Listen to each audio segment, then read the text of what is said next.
गांव के बुजुर्ग चौपाल में बैठे जंगल में होने वाले पुरअसरार वाकयात पर बात कर रहे हैं।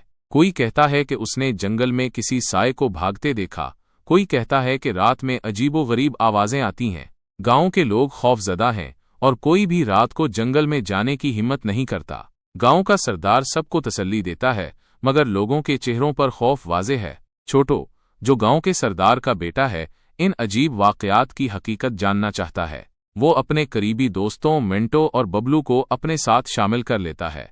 तीनों फैसला करते हैं कि रात को जंगल में जाकर राज मालूम करें। रात का वक्त है, चांदनी हल्की रोशनी फैला रही है और जंगल सुनसान नजर आ रहा है। तीनों आहिस्ता आहिस्ता जंगल में दाखिल होते हैं। हर तरफ सन्नाटा है।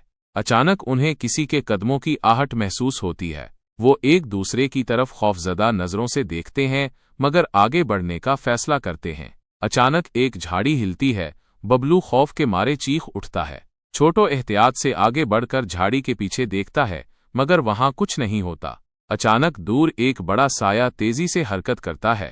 तीनों दोस्त हिम्मत करके इसका पीछा करते हैं। साया एक गहरी गार में दाखिल हो जाता है। तीनों दोस्त खौफ और तजस्सुस गार के करीब पहुंचते हैं। छोटो आहिस्ता से अंदर झांकता है तो इसे गार में कुछ अजीब चीजें नजर आती हैं। तीनों गार में दाखिल होते हैं और हैरान रह जाते हैं। गार में एक बूढ़ा आदमी मौजूद होता है जो जंगली लिबास पहने होता है। वो बताता है कि वो दरअसल एक पुराना शिकारी है जो कई साल पहले गुम हो गया था और अब उसी जंगल में रहता है। जंगल में सुनाई देने वाली आवाजें और साया दरअसल उसी के होने की निशानियां थीं।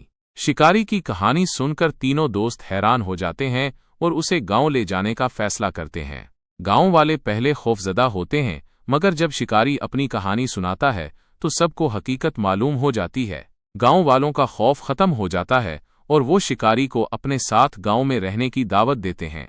यूं जंगल के पुरअसरार वाकयात का राज हल हो जाता है और गांव में सुकून वापस आ जाता है।